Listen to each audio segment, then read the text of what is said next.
목사님께서 하나님의 마음을 품은 자라는 정말 말씀을 전하실 때 큰 은혜를 받으시기 바랍니다.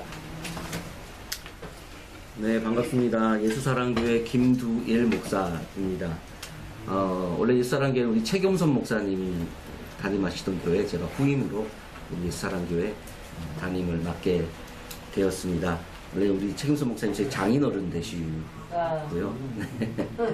네, 원래 저는 2015년도에 개척을 해서 교회를 하고 있다가 최경선 목사님께서 이제 후임을 고민하시다가 교회를 합병하는 게 좋겠다 말씀하셔서 교회를 합병하면서 제가 예수사랑교회를 함께 담당하게 되었고요. 저는 교회를 담당할 뿐만 아니라 예전부터 가르치던 청년들과 함께 공동체를 지금 운영을 하고 있고, 또 그 청년들과 함께 회사도 조그맣게 운영하면서 같이 대표로 지금 일을 하고 있기도 합니다. 제가 5년 전에 옥년동에서 한번 이 예배에 설교를 하러 간 적이 있었습니다. 장인어른이 그때 수술하셔가지고 어쩔 수 없이 예배를 드릴 수 없어서 대신 가라 해서 그때 갔었는데, 그때는 나이가 지금보다 한 5년 정도 더 어렸으니까요. 너무 부담스럽고 막 떨리고 긴장되더라고요. 그래도 다시 또 와서 뭐 설교할 일이 있겠나 싶어서 그래도 하고 왔는데, 아니 세상에 가서 보니까 며칠 있다가 제 설교 동영상이 인터넷에 올라오더라고요. 그걸 보면서 얼마나 후회했는지 모릅니다. 좀 더 잘할 걸, 준비를 잘할 걸. 그래서 제 이름을 치면 지금도 그때 설교했던 것들이 이렇게 유튜브에 뜨더라고요. 그래서 다시는 이 자리에 올 수 있을까 생각을 했는데 또 불러주셔서 너무나 감사를 드리고, 여전히 이 자리는 떨리는 자리입니다. 이렇게 쑥 둘러봐도 제가 제일 나이가 어린 것 같고 하지만 또 오늘도 주시는 하나님의 말씀을 가지고 하나님께서 주시는 말씀 가운데 큰 은혜를 받는 시간 되었으면 좋겠습니다. 아멘. 예레미야 말씀입니다. 잘 아시는 것처럼 예레미야는 눈물의 선지자다라는 이름을 가지고 있습니다. 유다와 예루살렘이 멸망할 그쯤에 활동했던 선지자, 어릴 때부터 하나님께서 특별히 선택하셔서, 하나님 나는 어리기 때문에 이 일을 감당하지 못합니다 라고 이야기할 그때 하나님께서 너는 내가 하는 말을 전하기만 하면 된다 라고 하여 어린 시절부터 선지자로 활동했던 예레미야 선지자. 그 시대는 유다가 멸망하는 시대였고 하나님께서 예루살렘을 아예 멸망시키기로 확정을 했기 때문에 하나님의 뜻을 돌이킬 수 없었던 시대. 그리하여 예레미야는 항상 다니면서 이제 멸망을 이제는 돌이킬 수 없다. 많은 사람들이 그 바벨론의 위협 가운데 위로의 말씀을 기다리고, 또는 하나님이 우리와 함께 하시니 걱정 없다 이런 말을 기다릴 그때에 예레미야는 늘 다니면서 아니다, 이미 끝이 났다 라고 이야기했기 때문에 바벨론과 싸우지 마라. 하나님께서 우리와 함께 있다고 이야기하지 마라. 하나님의 임재는 예루살렘에서 떠났고 너희가 살 수 있는 길은 빨리 바벨론의 포로가 되는 것이 살 수 있는 길이다 라고 이야기를 하니 누가 좋아하겠습니까? 전쟁이 일어나서 망하고 있는 것도 아니고 아직 바벨론이 쳐들어오지도 않았는데도 불구하고 사람들이 기대하는 것은 위로의 말씀이었고, 그래도 힘내라는 말씀이었고, 잘 싸워보자는 말씀이었음에도 불구하고 예레미야는 끊임없이 망한다고 이야기하고 안 된다고 이야기하고 싸울 것 없이 포로로 잡혀가야 한다고 이야기를 하니, 포로로 잡혀가는 것이 가장 불행한 일 같았는데 그것만이 살 길이라고 이야기하는 예레미야의 이야기를 그 누구도 듣기 싫었기 때문에 예레미야는 늘 핍박을 당했고, 심지어는 구덩이에 빠뜨려서 그 고통당하는 그 자리에 있었던 예레미야 선지자. 심지어는 하나님께서 이제는 예루살렘의 멸망이 가까웠기 때문에 너는 결혼도 하지 말아라. 왜냐하면 그 멸망 가운데 너의 처와 자식들의 그 고통을 어떻게 지켜볼 수 있겠느냐라고 하여 예레미야는 평생 결혼도 하지 않고 그렇게 하나님의 일들을 감당했던 선지자 예레미야였습니다. 아니나 다를까 많은 사람들의 기대와는 다르게 예루살렘은 철저하게 멸망합니다. 회파를 당하죠. 그리고는 예레미야는 그 땅의 사람들이 자기를 괴롭히고 힘들게 하였고 심지어는 거짓 선지자라고 욕했던 그 사람들이 그 패망 가운데 쳐들어온 그 적들에 의하여서 고통당하는 그 모습을 그냥 바라보아야 했습니다. 예레미야를 가만히 묵상하고 공부를 하다 보니 어떤 마음이 들었냐면, 내가 만약에 예레미야였다면 어땠을까? 그렇게 망한다고, 그렇게 하면 안 된다고, 하나님께 돌아오라고 그렇게 이야기했는데도 듣지 않고 나에게 거짓 선지자라 이야기하고 핍박했던 그 사람들, 그런데 아니나 다를까 바벨론이 와서 그 땅이 멸망하는 그 현장들을 보았을 때 한편으로는 내 나라와 내 민족의 멸망을 바라보며 마음이 아팠겠지만, 저는 예레미야처럼 그러지 못해서 그런지 모르겠지만 그런 마음도 들을 것 같아요.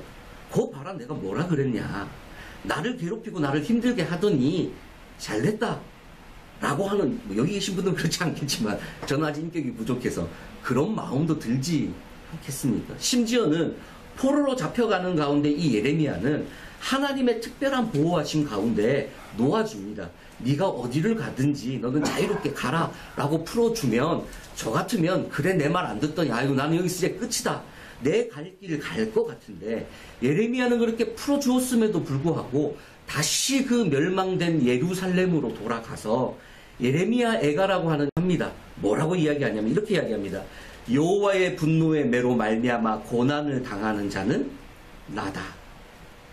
지금 실질적으로 고난을 당하는 것은 예루살렘에 살고 있던 거민들이었고, 사실은 어릴 때부터 그렇게 수십 년간 내가 외쳐 이야기했지만 듣지 않고 나를 힘들게 하였던, 심지어는 예레미야가 뭐라고 이야기하냐면 하나님, 내가 다시는 이 말씀을 전하지 않겠습니다. 이거 이야기해봐야 내가 고난만 당하고 내가 말씀을 전하지 않겠습니다 라고 이야기를 하면, 성경에 보면 뭐라고 나오냐면 예레미야 마음이 불붙는 것 같아서 그 이야기를 안 할 수 없어서 또 나가서 이야기를 해야만 했던 예레미야. 하지만 그 말대로 그 백성들의 고통과 멸망받은 그 모습을 바라보며 또한 울어야 하고 아파야 했던 예레미야의 이야기. 그런데 예레미야가 깨달은 것이 무엇이었냐면, 저 같으면 그렇게 멸망되었을 때 내 말이 이루어졌기 때문에, 내 말이 맞다는 게 확인이 되었잖아요. 그렇죠? 그러면 나는 거짓 선지자가 아니라 참 선지자로 드러났기 때문에 봐라, 내가 옳지 않냐, 봐라 내가 뭐라 그랬냐 라고 이야기할 것 같은데, 예레미야는 뭐라고 이야기하냐면 여호와의 분노의 매로 고난 당하는 자는 그 백성들이 아니라 나다 라고 이야기를 합니다. 내 말을 듣지 아니하였던 백성들이었지만, 나를 힘들게 하고 나를 죽일 것처럼 핍박했던 사람이었지만, 하나님이 그 말씀을 주셔서 불붙는 듯한 마음에 외쳤지만 내 말을 하나도 들어주지 않는 백성들이었지만, 그 백성들이 고난받는 그 모습을 바라보며 예레미야는 자기가 고난 당하는 것처럼 아파하고 힘들어했던, 사실은 예레미야는 누구보다 백성들을 사랑했던 선지자. 사실 그 백성들은 예레미야의 마음을 하나도 알아주지 않았고 그 말을 들으려고도 하지 않았고, 심지어는 예레미야를 핍박하고 가두고 죽을 만큼 고난을 당했던 그 백성들이었음에도 불구하고 예레미야는 하나님 앞에 눈물을 흘리는 것이 그 백성의 고통이 나의 고통이었기에, 정말 외로운 길, 고독한 길이었지만 하나님의 사람, 하나님을 사랑하는 마음과 또한 하나님의 그 백성이었던 이스라엘 백성을 누구보다도 사랑하였던 사람 예레미야. 그러기에 이 예레미야는 참 선지자요 하나님의 사람이다 라고 할 수 있을 것 같습니다. 제가 이 자리를 두려워하는 것 중에 하나가, 제가 사실 40대 목사입니다. 제 또래 때 이렇게 조사한 걸 봤더니 제 또래 때 사람들이 이 뭐라 해야 될까요, 진보적인 색깔을 가장 많이 보이는 그 세대, 제 주변에 있는 동기들이나 친구들을 봐도 그렇습니다. 저도 사실상 20대 30대를 뒤돌아보면 저도 진보적인 색깔을 가졌던 사람이었습니다. 그런데 어느 순간부터인가 기도하고 하나님의 말씀을 듣고 사역을 하는 가운데 하나님이 계속 찔림을 주시는 것이 뭐냐면, 과연 그것이 하나님의 마음이고 하나님 앞에 옳은가에 대해서 하나님이 계속 말씀을 하시는 거예요. 기도하고 책을 보고 사역하는 가운데 어느 순간인가 하나님 앞에 정말 회개하게 하셨습니다. 아, 이것이 하나님께서 원하시는 하나님의 것이 아니구나. 내가 지금 인본주의 하자고 내가 지금 목회를 하는 게 아니라 나는 하나님의 사람이어야 하고 하나님의 마음을 알아야 하고, 그래서 30대 중반에 하나님께서 회심하게 하시더라고요. 아, 이걸로는 올바르지 않다. 예수 그리스도의 십자가의 지심은 가난한 자들만을 위한 것이 아니라 주님은 모두를 위하여 십자가를 지신 주님이시구나. 제가 사역을 처음 하나님께 사역을 하시게 하신 곳이 우리나라에서 가장 잘 산다는 대치동이었습니다. 대치동이 조그마한 교회였는데 세상에 삼성카드 회장님도 계시고 막 이런 교회였어요.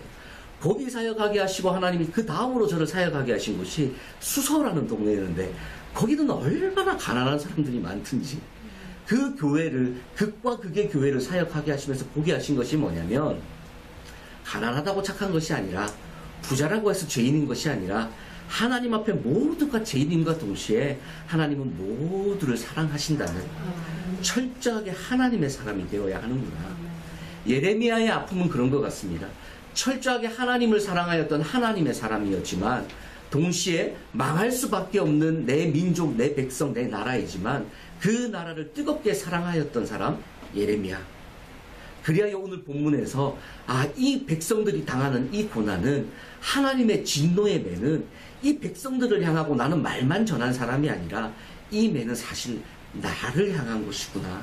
내 아픔이구나. 라고 고백하고 있는 오늘 읽지 않았지만 22절에 가면 또한 예레미야가 뭐라고 이야기하냐면 이 절망 속에서 아픔 속에서 오늘 이야기가 쭉 그겁니다. 하나님께서 사실은 나를 힘들게 하셨고 나를 아프게 하셨고 나를 화살로 나를 맞추시는 이 절망과 같은 순간 나를 쓴 것들로 배부르시고 쑥으로 취하게 하셨고 나는 소망이 없다. 이렇게 끝이 나지만 19, 20, 21, 22절에 가면 그럼에도 불구하고 예레미야가 다시 뭐라고 이야기하냐면 그럼에도 불구하고 이 백성들을 모조리 진멸하지 아니하시고 그럼에도 사람들을 남겨놓으신 것이 하나님 소망입니다. 하나님 끝장난 것이 아니군요. 하나님 소망이 있습니다. 그러니 하나님 이 소망 가운데 이 백성을 다시 일으켜 주십시오. 라고 기도하는 예레미야의 기도. 사실 또한 저는 이 말씀을 보면서 예레미야의 이 아픔은 또한 하나님의 아픔이셨구나. 선지자는 하나님의 마음을 아는 사람입니다.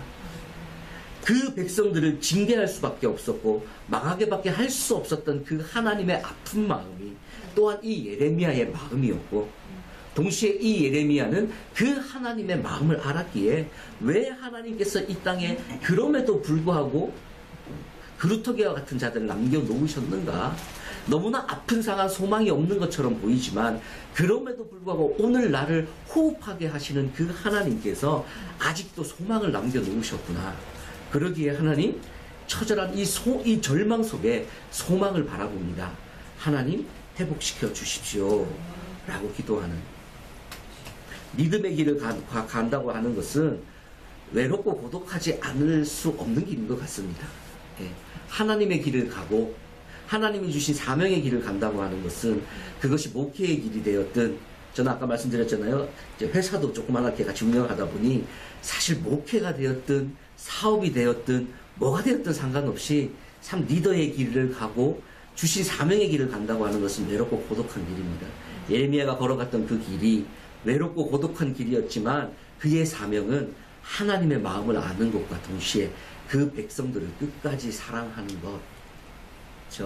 나를 반대하는 사람이 있을 수 있고 내 마음 알아주지 못하고 사실은 알지 못하여 자기가 옳다 이야기하고 나를 거짓 선지자라고 이야기하는 공동체를 제가 운영하다 보니 이단이라는 욕을 참 많이 얻어먹었거든요.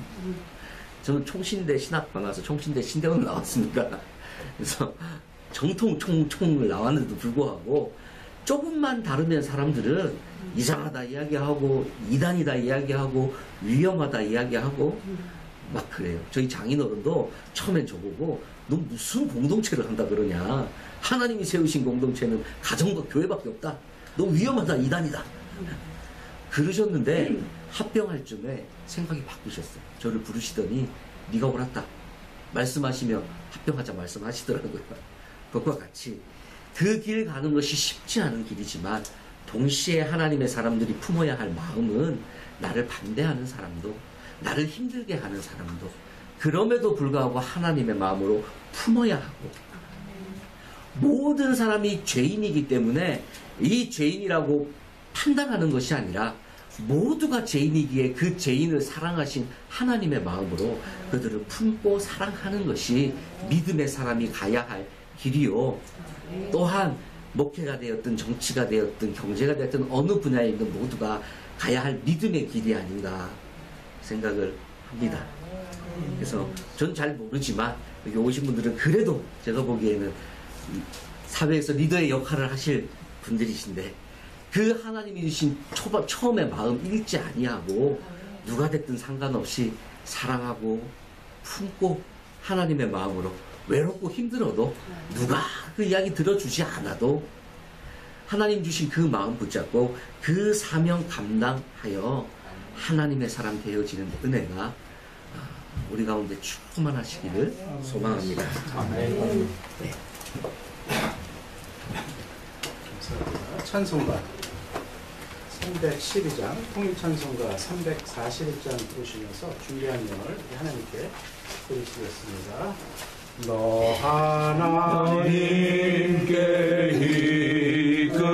이끌리워 일평생 주만 바라며 너 어려울 때 힘주시고 언제나 지켜주시리 주 크신 사랑 믿는 자 그 반석 위에 서리라 너 설레는 맘 가다듬고 희망 중 기다리면서 그 은혜로신 주의 뜻과 사랑에 만족하여라 우리를 불러주신 주 마음에 소원하신다 주 찬양하고 기도하며 내 본분짐 서다하라 주 약속하신 모든 은혜 내게서 이루어지리라 참되고 의지하는 자 주께서 기억하시리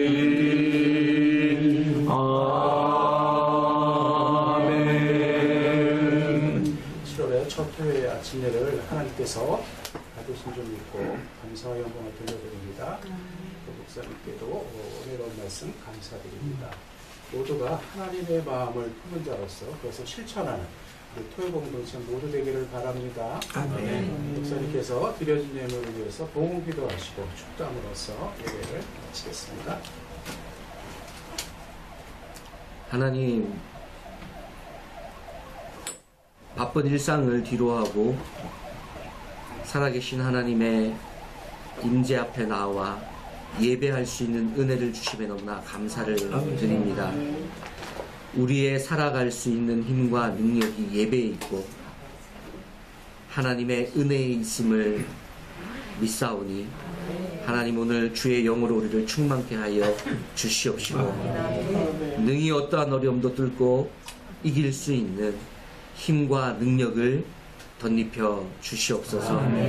아버지 하나님, 주님 주신 사명을 따라 각자의 처소에서 주의 길을 가는 하나님의 사람들에게 예레미야의 그 심정을 허락하여 주시어서 그 무엇보다 하나님의 마음을 깊이 알게 하여 주시옵시고 또한 끝까지 하나님을 배신하고 하나님의 마음을 아프게 하는 백성이었음에도 불구하고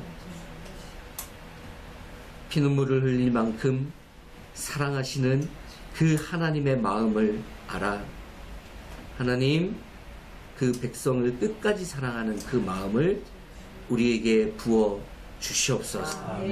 그러기에 절망 가운데도 눈을 돌려 하나님으로 말미암아 소망을 붙잡는 우리가 되게 하여 주시옵소서. 하나님 주님 앞에 나오며 우리의 마음과 믿음을 담아 예물을 올려드립니다. 주님이 예물과 함께 우리의 삶도 함께 올려드리오니 주님 기쁘게 받아 주시옵시고 우리의 삶에 하나님께서 우리의 삶을 풍성케 하심이 때가 되어 하나님께서 내가 옳았다 수고했다 착하고 충성된 종아 그 말씀을 바라보고 달려가는 우리의 믿음의 길이 끊어지지 않도록 주님 우리를 굳게 붙잡으시고 한없는 하늘의 은혜로 풍성케 채워 주시옵소서. 이제는 우리 주 예수 그리스도의 은혜와 하나님 아버지의 무한하신 사랑과 성령님의 감동 감화 위로교통 역사하심이 하나님을 경외하는 마음으로 예배하는 머리 숙인 심령들 위에 또한 주님 주신 사명의 길 달려가는 우리의 모든 길들 위에 이제부터 영원토록 함께 있을지어다. 아멘.